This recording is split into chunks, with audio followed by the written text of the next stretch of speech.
നിങ്ങളുടെ ജീവിതത്തിൽ ഇതുവരെയും കേട്ടിട്ടില്ലാത്ത കാണാത്ത പല അമേസിംഗ് ആയിട്ടുള്ള കാര്യങ്ങളാണ് കടന്നു പോകുന്നത്. ഇന്ന് കാണാൻ പോകുന്ന ഓരോ കാര്യങ്ങളും തീർച്ചയായും നിങ്ങളെ ഇൻസ്പയർ ചെയ്യും. സ്കിപ്പ് ചെയ്യാതെ അവസാനം വരെയും കാണുക. Welcome and welcome back to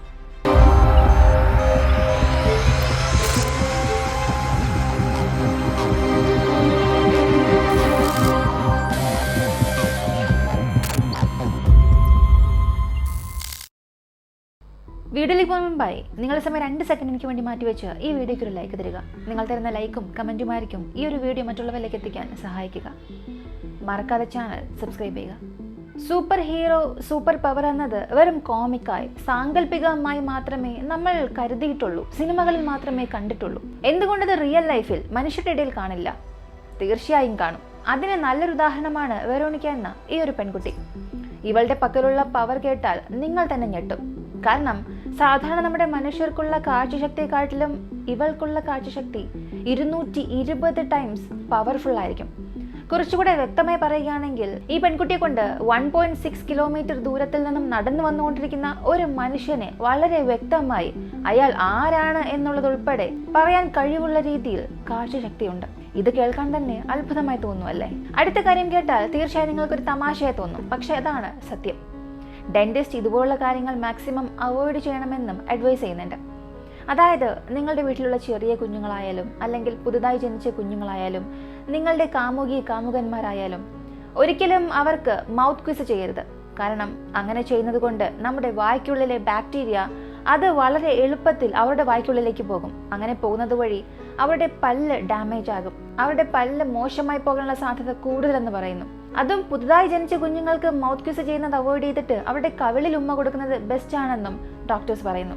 ഇനി മുതൽ മൗത്ത് കിസ് ചെയ്യുന്നതിന് മുൻപ് ഒന്നിന് പലതവണ ചിന്തിച്ചതിന് ശേഷം മാത്രം ചെയ്യുക. ഈ വീഡിയോ കണ്ടുകൊണ്ടിരിക്കുന്ന എല്ലാവരും തീർച്ചയായും വേൾഡ് മാപ്പ് കണ്ടിട്ടുണ്ടാകും. കണ്ടിട്ടില്ലെങ്കിൽ ഞാൻ തന്നെ കാണിക്കാം, നോക്കുക. ഇത് നിങ്ങൾ ശ്രദ്ധിച്ചു നോക്കിയാൽ ആഫ്രിക്കയും ഗ്രീൻലാൻഡും ഏകദേശം ഒരേ സൈസിലുള്ളതുപോലെ തോന്നും. എന്നാൽ സത്യം പറഞ്ഞാൽ ആഫ്രിക്ക ഗ്രീൻലാൻഡിനെക്കാട്ടിലും 14 മുതൽ 15 മടങ്ങ് വലുതാണ്. പക്ഷെ മാപ്പിൽ നോക്കുമ്പോൾ രണ്ടും ഒരേ സൈസിലുള്ളതുപോലെ തോന്നും. കുറച്ചുകൂടെ വ്യക്തമായി പറയുകയാണെങ്കിൽ ആഫ്രിക്ക എന്ന ഒറ്റ കോണ്ടിനെന്റിനുള്ളിൽ നമ്മളെ കൊണ്ട് പല നാടുകളെ വയ്ക്കാൻ സാധിക്കും. അതായത് ഇന്ത്യ, ചൈന, യൂറോപ്പിലുള്ള എല്ലാ കൺട്രിയെയും ആഫ്രിക്കയ്ക്കുള്ളിൽ വെച്ചാൽ പോലും ആഫ്രിക്കയിൽ ബാക്കി സ്ഥലമുണ്ടാകും. അത്രത്തോളം വലിയൊരു കോണ്ടിനെന്റാണ് ആഫ്രിക്ക. ഇവിടെ കണ്ടുകൊണ്ടിരിക്കുന്ന എത്ര പേരാണ് നൈറ്റ് ഷിഫ്റ്റ് ജോലിക്ക് പോകുന്നത്, അല്ലെങ്കിൽ രാത്രി ഒരുപാട് സമയം എഴുന്നേറ്റിരുന്ന് പഠിക്കുന്നവർ? അങ്ങനെ രാത്രി എഴുന്നേറ്റിരുന്ന് പഠിക്കുന്നവരായാലും ജോലി ചെയ്യുന്നവരായാലും കൂടുതലും ആ സമയം കോഫി ആയിരിക്കും കുടിക്കുന്നത്. എന്നാൽ കോഫിയെക്കാട്ടിലും വളരെ എഫക്റ്റീവായ മറ്റൊരു ഫുഡ് ഉണ്ട് എന്നുള്ളത് എത്ര പേർക്കറിയാം? ആപ്പിൾ. ഈ ആപ്പിൾ നിങ്ങൾ കഴിക്കുകയാണെങ്കിൽ രാത്രി നിങ്ങൾക്ക് ഉറക്കം വരില്ല എന്ന് പറയുന്നു. അതുകൊണ്ട് തന്നെ മുഴുവനായും വരില്ല എന്നല്ല, കോഫി കുടിച്ചാൽ എത്രത്തോളം ഉറക്കം കൺട്രോൾ ചെയ്യാൻ സാധിക്കുമോ അതിനേക്കാളും ഒരു പടി മുകളിൽ തന്നെ ആപ്പിൾ കഴിക്കുകയാണെങ്കിൽ ഉറക്കം കൺട്രോൾ ചെയ്യാൻ സാധിക്കും. നിങ്ങൾ ഒരു തവണ ട്രൈ ചെയ്ത് നോക്കുക. വർക്കൗട്ട് ആവുകയാണെങ്കിൽ കമന്റിൽ പറയുക. നമുക്ക് എത്ര തന്നെ ഫ്ലൈറ്റിനെ കുറിച്ച് അറിയാമെങ്കിലും അതിനെക്കുറിച്ച് കേട്ടിട്ടുണ്ടെങ്കിലും വീണ്ടും വീണ്ടും അതിനെക്കുറിച്ചുള്ള കാര്യങ്ങൾ അറിയുമ്പോൾ നമുക്ക് ഇൻട്രസ്റ്റ് കൂടുക തന്നെ ചെയ്യും. അങ്ങനെ ഒരു ഫ്ലൈറ്റിനെ കുറിച്ചാണ് ഇന്ന് നമ്മൾ അറിയാൻ പോകുന്നത്. അതായത് ഫ്ലൈറ്റിനുള്ളിൽ പൈലറ്റ്, കോ പൈലറ്റ് 2 പേരുമുണ്ട്. ഈ 2 പേരും ഫ്ലൈറ്റിലുള്ളപ്പോൾ ഒരിക്കലും ഒരേപോലുള്ള ഫുഡ് കഴിക്കാൻ പാടില്ല. 2 പേർക്കും വേറെ വേറെ ഫുഡാണ് കൊടുക്കുന്നത്. കാരണം ഒരു പക്ഷേ അവർ കഴിച്ച ഫുഡിൽ എന്തെങ്കിലും ഫുഡ് പോയ്സൺ വരികയാണെങ്കിൽ ഏതെങ്കിലും ഒരു പൈലറ്റിന് മാത്രമേ അത് ബാധിക്കാൻ പാടുള്ളൂ. മറ്റൊരു പൈലറ്റ് സേഫ് ആയിരിക്കണം, എങ്കിൽ മാത്രമേ ഫ്ലൈറ്റിന് ലാൻഡ് ചെയ്യാൻ സാധിക്കും. ഇതുകൊണ്ടാണ് ഒരുപോലുള്ള ഫുഡ് 2 പേരും കഴിക്കരുത് എന്ന് പറയുന്നത്. ഇത് ഫ്ലൈറ്റിന്റെ ഒരു റൂളാണ്. കമ്പൽസറി അല്ലെങ്കിൽ കൂടിയും എയർക്രാഫ്റ്റ് കമ്പനീസ് എല്ലാവരും ഈ ഒരു റൂള് ഫോളോ ചെയ്യുന്നുണ്ട്. അത് തന്നെയാണ് സേഫ് ആയിട്ടുള്ള കാര്യവും. ഈ ഒരു കാര്യം കേട്ടാൽ നിങ്ങൾക്ക് തന്നെ അത്ഭുതം തോന്നും. നമ്മളിപ്പോൾ യൂസ് ചെയ്യുന്ന ചെറിയൊരു കാൽക്കുലേറ്റർ, ആ കാൽക്കുലേറ്ററിന്റെ കാൽക്കുലേറ്റിംഗ് പവർ തന്നെ അപ്പോളോ 11 ലാൻഡ് ചെയ്യാൻ ഉപയോഗിച്ച കമ്പ്യൂട്ടറെക്കാട്ടിലും, അതായത് മൂണിൽ റോക്കറ്റ് കൊണ്ടുപോയി ഇറക്കാൻ ഉപയോഗിച്ച കമ്പ്യൂട്ടർ, ആ കമ്പ്യൂട്ടറിന്റെ പ്രോസസ്സിംഗ് പവറെക്കാട്ടിലും 6 മടങ്ങ് കൂടുതലാണ്. ഇതുകൂടാതെ ഇപ്പോൾ നമ്മൾ ഉപയോഗിക്കുന്ന സ്മാർട്ട് ഫോൺ, ഇതിന്റെ പ്രോസസ്സിംഗ് പവർ തന്നെ ഈ അപ്പോളോ 11 ലാൻഡ് ചെയ്യാൻ ഉപയോഗിച്ച കമ്പ്യൂട്ടറെക്കാട്ടിലും, ആ കമ്പ്യൂട്ടറിന്റെ പ്രോസസ്സിംഗ് പവറെക്കാട്ടിലും ഏകദേശം മില്യൺസ് ഓഫ് ടൈം അധികമാണെന്നും പറയുന്നു. ഇതിലൂടെ നമ്മുടെ ടെക്നോളജി എത്രത്തോളം വളർന്നു എന്നുള്ളത് നമ്മളെ അത്ഭുതപ്പെടുത്തുന്നു എന്നുണ്ടെങ്കിൽ കൂടിയും അത്രയും ചെറിയൊരു ടെക്നോളജി ഉപയോഗിച്ച് തന്നെ അത്രയും വലിയൊരു റോക്കറ്റ് മൂണിൽ കൊണ്ടുപോയി ലാൻഡ് ചെയ്തിട്ടുണ്ട്. അതും ആ ഒരു സമയത്ത്. അപ്പോൾ അവരുടെ ബുദ്ധി എത്രത്തോളം ഉണ്ടായിരുന്നിരിക്കണം എന്നുള്ളതാണ് നമ്മൾ അത്ഭുതപ്പെടേണ്ട കാര്യം. ഈ ഒരു വീഡിയോ കണ്ടുകൊണ്ടിരിക്കുന്ന നിങ്ങൾ മെട്രോ സിറ്റി അല്ലെങ്കിൽ വളരെ പ്രധാനമായി മെട്രോ സ്റ്റേഷൻ ഇടയ്ക്കിടയ്ക്ക് ട്രാവൽ ചെയ്യുന്നവരാണെങ്കിൽ അങ്ങനെ നിങ്ങൾ ട്രാവൽ ചെയ്യുമ്പോൾ ശ്വസിക്കുന്ന കാറ്റ്, ആ കാറ്റിൽ ഏകദേശം 15% ഹ്യൂമൻ സ്കിൻ എന്നാണ് പറയുന്നത്, മനുഷ്യൻ്റെ തൊലി. ഇതാണ് 15% നമ്മൾ ശ്വസിക്കുന്നത്. ഇത് കേൾക്കുമ്പോൾ തന്നെ നമുക്ക് വല്ലാതെ തോന്നും, പക്ഷേ ഇതാണ് സത്യം. ഈ വീഡിയോ കണ്ടുകൊണ്ടിരിക്കുന്ന എത്ര പേരാണ് നിങ്ങളുടെ വീട്ടിൽ ഗോൾഡ് ഫിഷ് വളർത്തുന്നത്? അങ്ങനെ വളർത്തുകയാണെങ്കിൽ ആ ഗോൾഡ് ഫിഷിൻ്റെ വയർ വളരെ വലുതായിരിക്കും. സത്യം പറഞ്ഞാൽ ഗോൾഡ് ഫിഷ് ഒന്നിനും തന്നെ വയറില്ല, അതായത് സ്റ്റൊമക്ക് ഇല്ല. ആ വയറിന് പകരം കുടലുകളാണുള്ളത്. ആ കുടലിനുള്ളിലേക്ക് ഭക്ഷണം പോകുമ്പോൾ ഓട്ടോമാറ്റിക്കായിട്ടും അത് ഡൈജസ്റ്റ് ആകുമെന്നും പറയുന്നു. വിശ്വസിക്കാൻ കഴിയുന്നില്ല അല്ലേ? പക്ഷേ ഇതാണ് സത്യം. ഈ വീഡിയോ കണ്ടുകൊണ്ടിരിക്കുന്ന നിങ്ങൾ ഫ്ലൈറ്റിൽ ട്രാവൽ ചെയ്തിട്ടുണ്ടെങ്കിൽ ഇനി യാത്ര ചെയ്യുന്ന സമയത്ത് അതിനുള്ളിലെ ക്രൂ മെമ്പേഴ്സ് എന്തെങ്കിലും ഒരു കോഡ് വേർഡ് ഉപയോഗിക്കുകയാണെങ്കിൽ അത് വളരെ ശ്രദ്ധിച്ചു കേൾക്കുക. കാരണം അത് വെറും കോഡ് വേർഡ്സ് മാത്രമല്ല, എമർജൻസിക്ക് വേണ്ടിയിട്ടുള്ള ഒരു അലേർട്ടാണ്. അതിലും വളരെ പ്രധാനമായി 7500 എന്ന നമ്പർ മെൻഷൻ ചെയ്യുകയാണെങ്കിൽ ആ ഫ്ലൈറ്റ് ഹൈജാക്ക് ചെയ്യപ്പെട്ടു എന്നാണ് അർത്ഥം. ഒരുപക്ഷെ 7600 എന്ന നമ്പറാണ് പറയുന്നതെങ്കിൽ ആ ഫ്ലൈറ്റിൽ റേഡിയോ ഫെയിലിയറായി, ലോസ് ഓഫ് കമ്മ്യൂണിക്കേഷൻ എന്നാണ് അർത്ഥം. ഒരുപക്ഷെ 7700 എന്ന നമ്പർ പറയുകയാണെങ്കിൽ അത് എമർജൻസിക്ക് വേണ്ടിയിട്ടുള്ള ഒരു ഇൻഡിക്കേഷൻ എന്നും പറയുന്നു. ഈ 3 നമ്പറിൽ ഏതെങ്കിലും ഒന്ന് പറയുകയാണെങ്കിൽ ഫ്ലൈറ്റ് ഏതോ ഒരു അപകടഘട്ടത്തിലാണുള്ളതെന്ന് നിങ്ങൾ മനസ്സിലാക്കുക. ആപ്പിൾ നിങ്ങൾ നോക്കുകയാണെങ്കിൽ ഒരു സോളിഡ് ഫുഡ്, വളരെ കട്ടിയുള്ള ഭക്ഷണമായി തോന്നും. പക്ഷേ അത് വെള്ളത്തിലിടുകയാണെങ്കിൽ അത് വെള്ളത്തിൽ പൊങ്ങിക്കിടക്കും.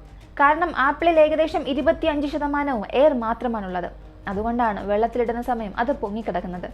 ഇത് ആപ്പിളിന് മാത്രമല്ല, പഴം, ഈ പഴവും വെള്ളത്തിലിടുമ്പോൾ അത് പൊങ്ങി തന്നെ കിടക്കും. ട്രൈ ചെയ്ത് നോക്കുക. ഈ ലോകത്തിൽ വളരെ ഭംഗിയുള്ള ഒരു പക്ഷി എന്ന് ചോദിച്ചാൽ അത് ഹമ്മിങ് ബേർഡ് എന്ന് തന്നെ പറയാം. അത് പറക്കുന്ന സ്റ്റൈലായാലും അതുണ്ടാക്കുന്ന ശബ്ദമായാലും നിന്ന സ്ഥലത്ത് നിന്നുകൊണ്ട് തന്നെ അത് അല്പം പോലും ചലിക്കാതെ പറന്നുകൊണ്ടിരിക്കുന്ന ആ ഒരു രീതി തുടങ്ങി എല്ലാം തന്നെ വളരെ ഭംഗിയായിരിക്കും. പക്ഷേ ആ ഒരു പക്ഷിക്കുള്ള ഈ ഒരു കാര്യം തീർച്ചയായും നിങ്ങൾക്ക് അറിഞ്ഞിരിക്കാൻ വഴിയില്ല. ഈ ഹമ്മിങ് ബേർഡ്സ് ഒന്നിനെ കൊണ്ടും നടക്കാൻ സാധിക്കില്ല. അതെ, അവയ്ക്ക് കാലുകളുണ്ടെങ്കിലും നടക്കാൻ കഴിയില്ല, ചാടാൻ മാത്രമേ സാധിക്കൂ. കേൾക്കുമ്പോൾ തന്നെ അത്ഭുതം തോന്നുന്നു അല്ലേ? ഈ ഒരു കാര്യം തീർച്ചയായും നിങ്ങൾ അത്ഭുതപ്പെടുത്തും. നമ്മുടെ സൗരയൂഥത്തിലെ ഗ്രഹങ്ങൾ, ഇവ ഓരോന്നിനും ഓരോ പേരുകളുണ്ടാകും. അങ്ങനെയുള്ള ഓരോ പേരുകളും തീർച്ചയായും ഏതെങ്കിലും ഒരു ദൈവത്തിൻ്റെ പേരുകളായിരിക്കും, ഭൂമിയുടെ പേര് ഒഴികെ. അതെ, നമ്മുടെ സൗരയൂഥത്തിൽ ഭൂമി ഒഴികെ മറ്റുള്ള എല്ലാ ഗ്രഹങ്ങൾക്കും ദൈവത്തിൻ്റെ പേര് പറഞ്ഞാണ് വിളിക്കുന്നത്. ഉദാഹരണത്തിന് പറയുകയാണെങ്കിൽ സൂര്യഭഗവാനെയാണ് സൂര്യൻ എന്ന് പറയുന്നത്, ചന്ദ്രഭഗവാനെയാണ് ചന്ദ്രൻ എന്ന് പറയുന്നത്. ഇങ്ങനെ എല്ലാത്തിനും ദൈവത്തിൻ്റെ പേരാണ് വച്ചിരിക്കുന്നത്. സംശയമുണ്ടെങ്കിൽ ലിങ്ക് താഴെ കൊടുക്കാം. നിങ്ങൾ തന്നെ നോക്കിയിട്ട് ഓരോ ഗ്രഹത്തിൻ്റെയും പേര് എന്താണെന്നുള്ളത് ശ്രദ്ധിക്കുക. ഈ ലോകത്തിലുള്ള എല്ലാവരും കോമണായി പറയുന്ന ഒരു കള്ളം എന്തെന്ന് ചോദിച്ചാൽ അത് ഐ എം ഫൈൻ എന്നാണ്. അതെ, അതാണ് ഈ ലോകത്തിൽ ഏറ്റവും കൂടുതൽ പറയുന്ന കള്ളം എന്ന് പറയുന്നു. അതിനടുത്തത് നമ്മൾ കൂടുതലായി പറയുന്ന കള്ളം എന്തെന്ന് ചോദിച്ചാൽ, ഒരാൾ നമുക്കൊരു ഗിഫ്റ്റ് തരുന്നു, അത് നമുക്ക് ഇഷ്ടപ്പെട്ടില്ല എങ്കിൽ കൂടിയും ഇതെനിക്ക് ഒരുപാട് ഇഷ്ടപ്പെട്ടു എന്ന് പറയും. അതാണ് കൂടുതൽ പറയുന്ന അടുത്ത കള്ളം.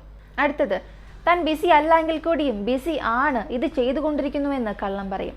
അതിനടുത്തത്, നമ്മൾ ഓഫീസിൽ സ്കൂളിലേക്ക് പോവുകയാണെങ്കിൽ വരുന്ന വഴിക്ക് ട്രാഫിക്കിൽ അകപ്പെട്ടു, അതുകൊണ്ട് ലേറ്റായി വന്നുവെന്ന് കള്ളം പറയും. അതിനുശേഷം ഒരുപാട് കാര്യങ്ങളുണ്ട്. അത് ഞാൻ താഴെ കമൻറ്റിൽ പിൻ ചെയ്യാം, ആവശ്യമുള്ളവർക്ക് അത് വായിച്ചു നോക്കാം. ഈ വീഡിയോ കണ്ടുകൊണ്ടിരിക്കുന്ന നിങ്ങളൊരു സ്കൂൾ സ്റ്റുഡൻറ്റ് അല്ലെങ്കിൽ കോളേജ് സ്റ്റുഡൻ്റ് ആണെങ്കിൽ തീർച്ചയായും നിങ്ങൾ ഡിമിട്രി മെൻഡേവ് എന്ന പേര് കേട്ടിട്ടുണ്ടാകും. ഇത് മറ്റാരുമല്ല, കെമിസ്ട്രിയിലെ പീരിയോഡിക് ടേബിൾ രൂപപ്പെടുത്തിയത് തന്നെ ഇദ്ദേഹമാണ്. എന്നാൽ ഇദ്ദേഹത്തിന് നടന്ന വളരെ ദുഃഖകരമായ കാര്യം, ഇദ്ദേഹത്തിന് കോളേജിൽ പഠിക്കാൻ ഒരുപാട് താല്പര്യമായിരുന്നു. അതിന് ആയിരക്കണക്കിന് മൈൽസ് നടന്നുപോയി റഷ്യയിലുള്ള വളരെ ഫേമസ് ആയ യൂണിവേഴ്സിറ്റി ഓഫ് മോസ്കോയിൽ പോയി ആപ്ലിക്കേഷൻ ഇട്ടു. പക്ഷേ ആ കോളേജിൽ പഠിക്കാൻ നിനക്ക് യാതൊരു യോഗ്യതയുമില്ല എന്ന് പറഞ്ഞ് അദ്ദേഹത്തെ അവിടെ നിന്നും വിരട്ടിവിട്ടു. പക്ഷേ അതോടുകൂടി അവസാനിപ്പിച്ചില്ല. അത് അദ്ദേഹത്തെ യാതൊരു രീതിയിലും തളർത്തിയില്ല. അതിനടുത്തുള്ള സെൻറ്റ് പീറ്റേഴ്സ്ബർഗ് എന്ന കോളേജിൽ പോയി ആപ്ലിക്കേഷൻ ഇടുന്നു. അവിടെ പഠിച്ച് അവസാനിപ്പിച്ചു. ആ കോളേജിൽ പഠിച്ച നോളജ് ഉപയോഗിച്ചാണ് ഈ പീരിയോഡിക് ടേബിൾ ഓഫ് എലമെൻറ്റ്സ് രൂപപ്പെടുത്തിയത്. കേൾക്കുമ്പോൾ തന്നെ വളരെ ഇൻട്രസ്റ്റിംഗ് അല്ലേ? ഈ ഒരു വീഡിയോ കണ്ടുകൊണ്ടിരിക്കുന്ന നിങ്ങൾ തീർച്ചയായും മൂങ്ങയെ കണ്ടിട്ടുണ്ടാകും. ഈ മൂങ്ങയുടെ കാല് വളരെ ചെറുതായിരിക്കും. ഇതുവരെയും കാല് അത്ര മാത്രമേ ഉള്ളൂ എന്നായിരിക്കും നമ്മൾ ചിന്തിച്ചു കൊണ്ടിരിക്കുന്നത്. പക്ഷേ മൂങ്ങയ്ക്ക് വലിയ കാലുകളുണ്ട്. എന്നാൽ ആ കാലുകൾ മുഴുവനായും ആ ശരീരത്തിന് പുറത്തുള്ള തൂവലുകൾ കൊണ്ട് മറച്ചിരിക്കും. സംശയമാണെങ്കിൽ ഇപ്പോൾ കാണിക്കുന്ന ഈ ഒരു ചിത്രം നോക്കുക. ഈ വീഡിയോ കണ്ടുകൊണ്ടിരിക്കുന്ന നിങ്ങൾക്ക് സെന്റ് ഉപയോഗിക്കുന്ന ശീലം ഇല്ല എന്നുണ്ടെങ്കിൽ ഇനി അത് ശീലിക്കുക. എന്നാൽ മറ്റുള്ളവർക്ക് ബുദ്ധിമുട്ടുണ്ടാക്കുന്ന രീതിയിൽ ഒരുപാടൊന്നും ആകരുത്, വളരെ ലിമിറ്റായി മാത്രം. കാരണം റീസെൻ്റായി റിസർച്ചേഴ്സ് കണ്ടുപിടിച്ചത് ആരുടെ ശരീരത്തിൽ നിന്നാണോ കുറച്ച് നല്ല ഗന്ധം വരുന്നത് അവരെയാണ് കൂടുതൽ അട്രാക്റ്റീവായി കാണുന്നത്. നിങ്ങൾക്കുള്ളിലെ കോൺഫിഡൻസ് കുറച്ചുകൂടെ അധികമാകണമെന്നുണ്ടെങ്കിൽ, മറ്റുള്ളവർക്ക് നിങ്ങൾ അട്രാക്റ്റീവായി തോന്നണം എന്നുണ്ടെങ്കിൽ നിങ്ങൾ ഒന്നും തന്നെ ചിന്തിക്കാതെ സെന്റ് ഉപയോഗിക്കുക. ഓസ്ട്രേലിയ വളരെ ഡേഞ്ചറായ കൺട്രിയാണ്. അവിടെ അപകടകാരികളായ ഒരുപാട് മൃഗങ്ങളുണ്ട്. അതിനടുത്ത് മനുഷ്യരകപ്പെടുകയാണെങ്കിൽ തീർച്ചയായും മരിച്ചു പോകുമെന്നും പറയുന്നു. സത്യം പറഞ്ഞാൽ എത്ര തന്നെ അപകടകരമായ മൃഗങ്ങൾ ഓസ്ട്രേലിയയിൽ ഉണ്ടെങ്കിലും ഓസ്ട്രേലിയയാണ് ഈ ലോകത്തിലുള്ള തന്നെ വളരെ സേഫസ്റ്റ് കൺട്രി എന്നും പറയുന്നു. കാരണം ആ നാട്ടിൽ ഓരോ വർഷവും ആവറേജ് പാമ്പ് കടിച്ച് മരിക്കുന്നവരുടെ എണ്ണം മാത്രം വെറും 2. കേൾക്കുമ്പോൾ തന്നെ അത്ഭുതം തോന്നുമല്ലേ? ഈ ഒരു വീഡിയോയിലൂടെ നിങ്ങൾ ഇതുവരെയും അറിയാത്ത പല കാര്യങ്ങൾ അറിഞ്ഞിട്ടുണ്ടാകും എന്ന് ഞാൻ വിശ്വസിക്കുന്നു. വീഡിയോ ഇഷ്ടപ്പെടുകയാണെങ്കിൽ ലൈക്ക് ചെയ്യുക, ഷെയർ ചെയ്യുക. നമ്മുടെ ചാനൽ ആദ്യമായി കാണുന്നവരാണെങ്കിൽ മറക്കാതെ സബ്സ്ക്രൈബ് ചെയ്ത് സപ്പോർട്ട് ചെയ്യുക. മറ്റൊരു വീഡിയോയുമായി വീണ്ടും കാണാം.